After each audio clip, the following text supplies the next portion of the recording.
All right, guys. Once again, blueprint reading, section 5, page 160. Okay.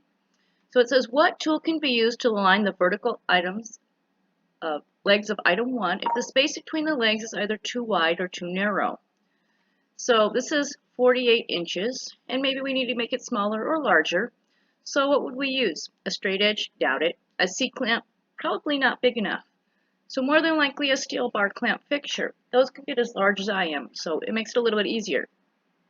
And to move the legs in or out with the proper tool to arrive at 47 inches, what equipment can be used to reduce resistance to bending? And more than likely we heat it up to make it a little bit easier.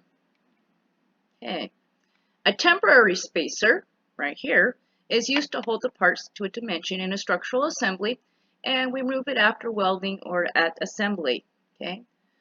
So at page 156, that's that first page, the item number for the temporary spacer used to maintain dimension D is, so here it is. We're going to look for the temporary spacer. Now, how can we find this?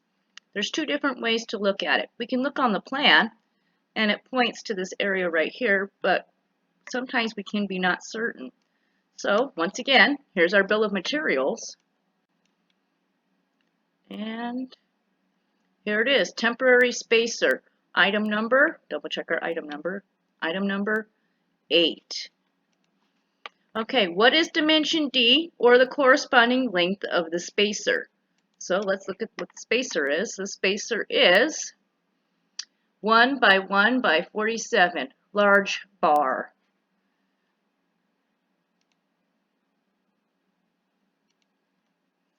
Okay, now let's see the other one. All right, so to assure the center and parallel relationship of item 4, here's item 4, with the vertical legs of item 1 and dimension B from surface to center, what two tools can be used to establish the vertical center line of 4? So the up and down center of 4. Okay, plumb bob and a straight edge, a square and a level, or a square and a plumb bob? Definitely would probably want to use a plumb bob.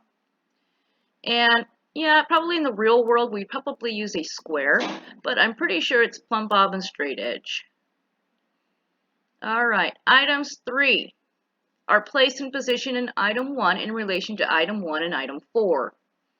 So what is the dimension from the vertical center line, the up and down center line, to the inside surface of item 3? Well, here's item 3 and item 4. Okay, that's dimension E.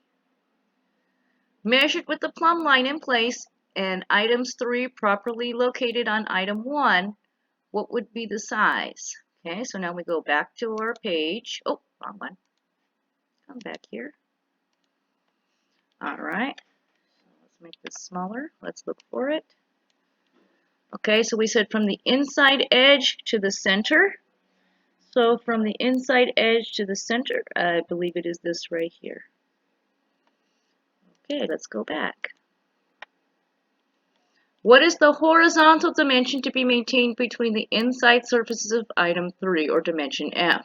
So from this edge to this edge, okay, I'm going to look at that again.